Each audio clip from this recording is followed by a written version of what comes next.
Hace un tiempo hablamos de la deuda entendida desde el punto de vista quizás no tan macroeconómico. Cuando uno habla de la deuda externa es casi parte del sentido común en nuestro país, sino de los efectos justamente que los procesos de deuda, en esto que se ha dado en llamar capitalismo financiero o neoliberalismo, tienen sobre las subjetividades, sobre las vidas concretas.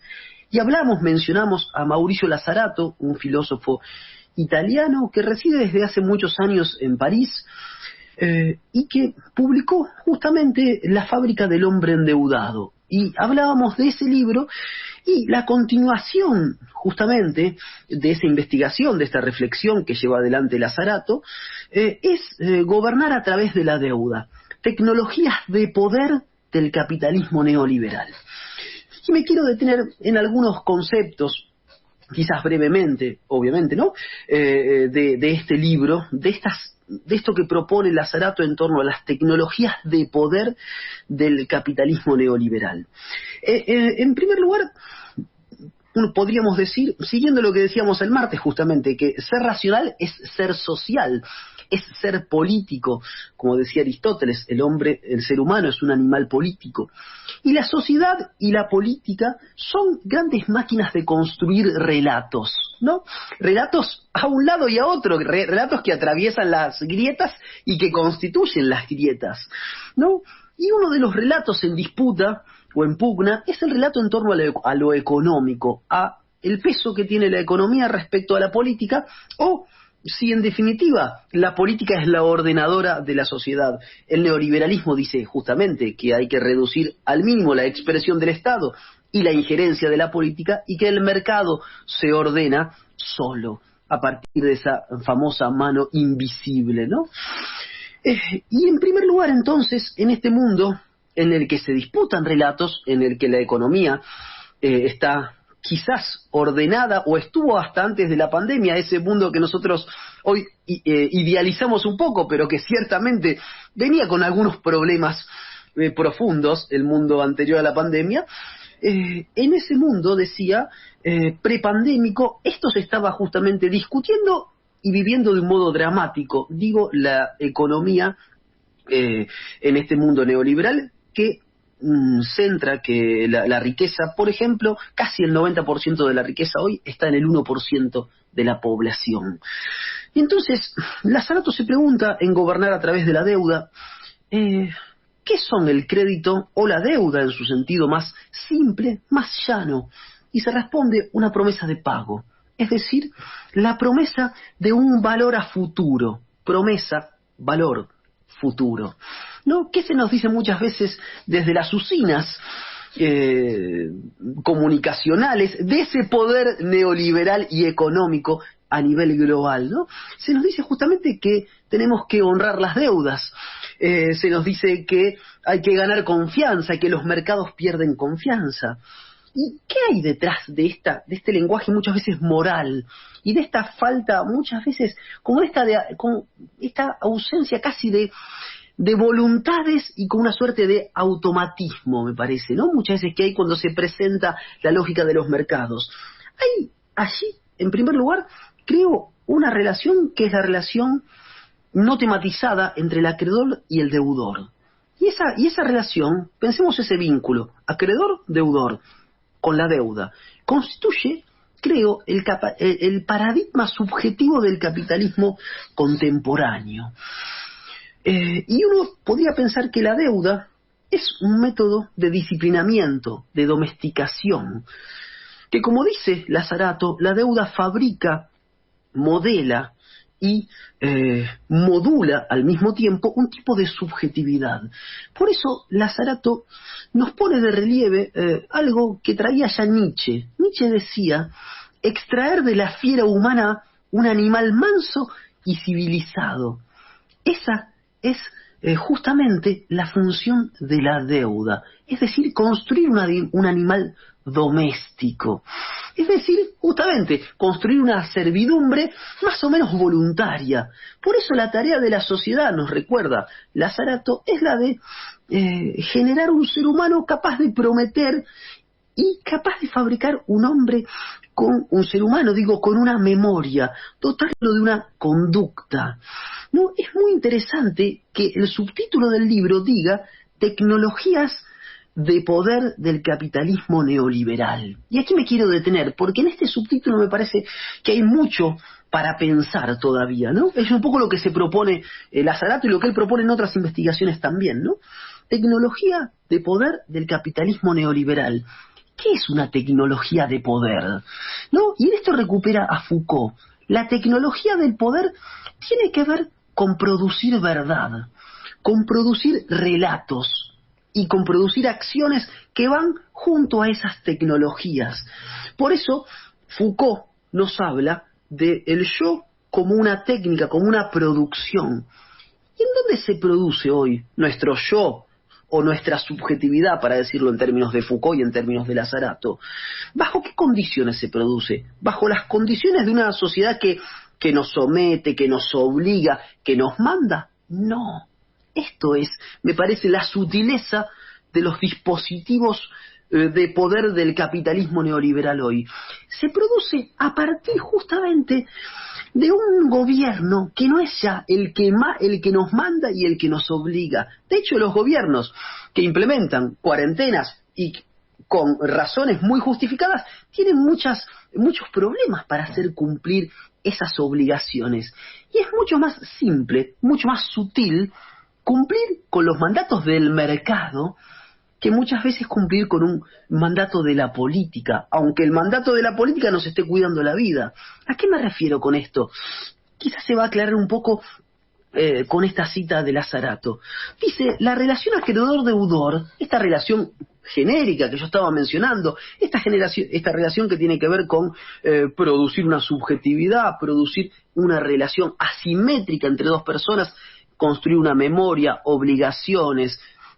Todo esto, ¿en dónde lo vemos? Nos dice Lazzarato. La relación acreedor-deudor está inscripta en el chip de las tarjetas de crédito.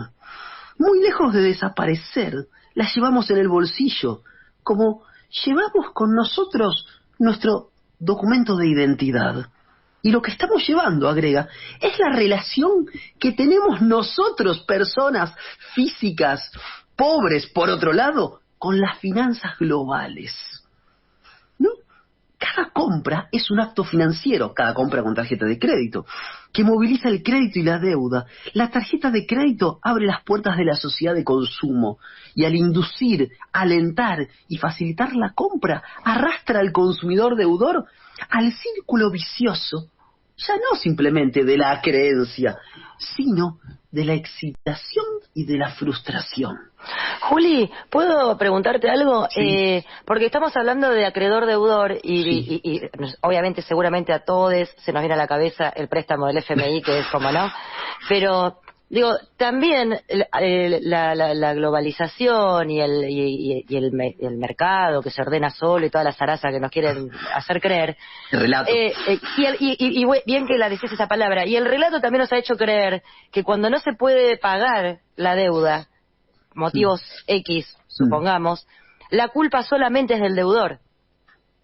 Clarísimo. Esto también, digo, dentro de porque podría ser que los dos debieran cumplir de alguna manera con tanto el deudor como el acreedor. Bueno, el acreedor, si vos sabías que el tipo no tenía, no sé, no tenía casa, no tenía auto, no tenía nada, ¿cómo le vas a prestar plata a alguien así? Nunca se lo interpela al acreedor. Al acreedor. Y ahí tocaste un punto clave, Nietzsche, en la segunda intempestiva, en el segundo capítulo de su genealogía de la moral, señala justamente que esta relación acreedor-deudor y la palabra culpa, en alemán, Schuld o Schulde, es justamente deuda. Deuda y culpa son la misma palabra. Y que esa relación, dice Nietzsche, es la relación más originaria a la hora de pensar lo social. ¿Por qué? Porque establece una jerarquía. Y entonces hay alguien que moralmente es superior, aquel que ha prestado dinero, aquel que tiene derecho a justamente resarcir el pago con una parte. Y Nietzsche nos recuerda cosas terribles en la genealogía de la moral. El deudor pone como garantía o bien su trabajo, o bien un activo. Un país pone sus recursos naturales, su PBI, su salud, pone las condiciones de vida del conjunto de sus habitantes cuando le pide plata al FMI. Pero una persona pone su casa, su sueldo, su palabra, y en el pasado, justamente, las posesiones que tiene uno, en el pasado llegaba, en la antigüedad, a poner su mujer como una prenda de intercambio. Acá también se ve un gesto del patriarcado a la hora de pensar esta relación asimétrica y jerárquica que se establece en torno a la deuda.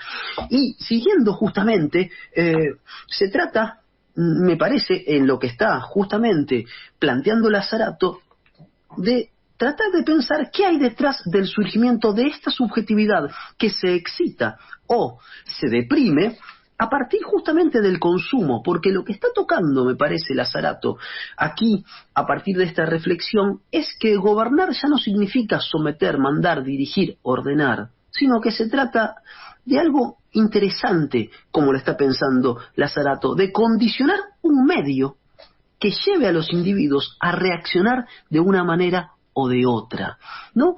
Y allí aparece el conjunto de valores, de creencias, y aparece incluso nuestro relato a partir de el cual nos sostenemos en esta sociedad, que, como bien decía Úrsula, coloca a el deudor como alguien que ha fracasado en este horizonte y en esta sociedad que concentra cada vez más riqueza en menos personas y que universaliza procesos de deuda. Por eso se trata de condicionar la subjetividad. Y para ir cerrando, creo que hay algo que en Chile apareció desde hace ya casi 2 años con la insurgencia de un pueblo endeudado, modelo, paradigma del neoliberalismo, que está sucediendo en Colombia en estos meses, otro pueblo que ha endeudado sus derechos como la salud y la educación también fundamentalmente, como en el caso de Colombia, y se están levantando los pueblos para, en nuestra América, creo yo, para empezar a ponerle, creo yo, algo de racionalidad a esta sin razón del neoliberalismo, a esta lógica tan cruel de las acreencias, de las deudas, a este neoliberalismo y a estas tecnologías de poder. Y voy a terminar con una frase de Aristóteles que decía: el saber y el dinero no tienen ninguna medida común. El saber y el dinero no tienen ninguna medida común.